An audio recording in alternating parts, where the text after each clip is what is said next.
Well, for me, the trajectory was different, I think, to most people because I was one of the few that actually came across anthropology as a high school student.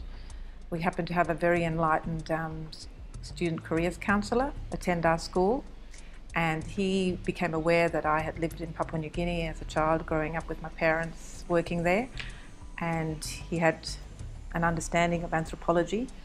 And he advised me and also my friend who was from Papua New Guinea that anthropology would be something of interest to us, given that we were interested in other cultures and had experienced other cultures.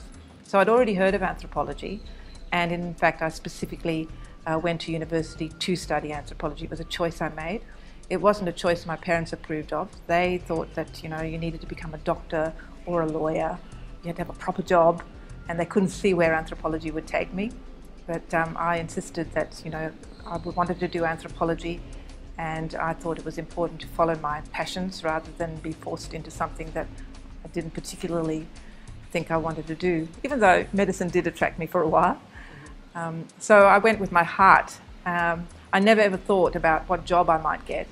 I just wanted to study it because I was interested in it. So it was the whole learning process that captured me, the desire for knowledge, the desire for understanding, rather than there's going to be a job at the end of this.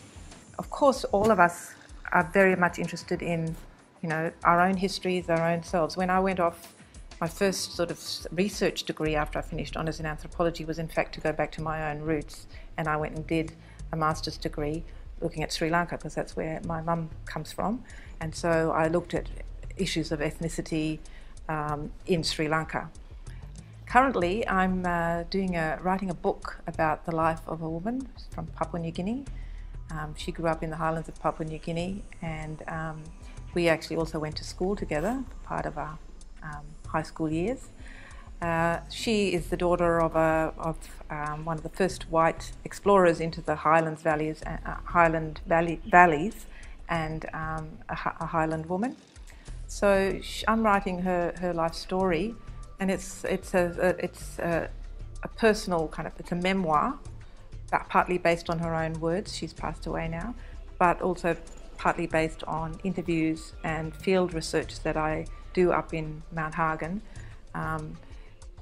with her family and with her clan group, documenting their views of her and their understandings and their memories of her, but also documenting the cultural practices in which she was engaged, as a woman in the kind of contemporary Highlands society, and how she dealt with the changes that have happened since independence in Papua New Guinea. So that's one of my research projects. Well, as an anthropologist, I'm interested in the biographical aspects of people's lives, life stories, and that's one way that anthropologists go about doing research is at that biographical level, where we really try to understand people's life histories, their life stories. And so this is a life story, but it's not just any old life story. It's not that anyone has any old life story. We've all got life stories that go beyond the life story itself, but that tell us something about the world, about the history, about the political context, about gender relations. So the social and political dynamics of living in Papua New Guinea are revealed through this single life story. But that's also the other thing about anthropology, is that you form quite close friendship relationships with the people that you're actually doing field work with. So your informants are not your informants, or they're your research participants, and those research participants, you develop long-term relationships with them.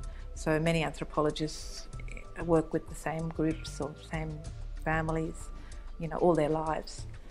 And so through this sort of relationship with a particular group of people and with a particular place that you begin to understand. So you go deep in order to understand the world.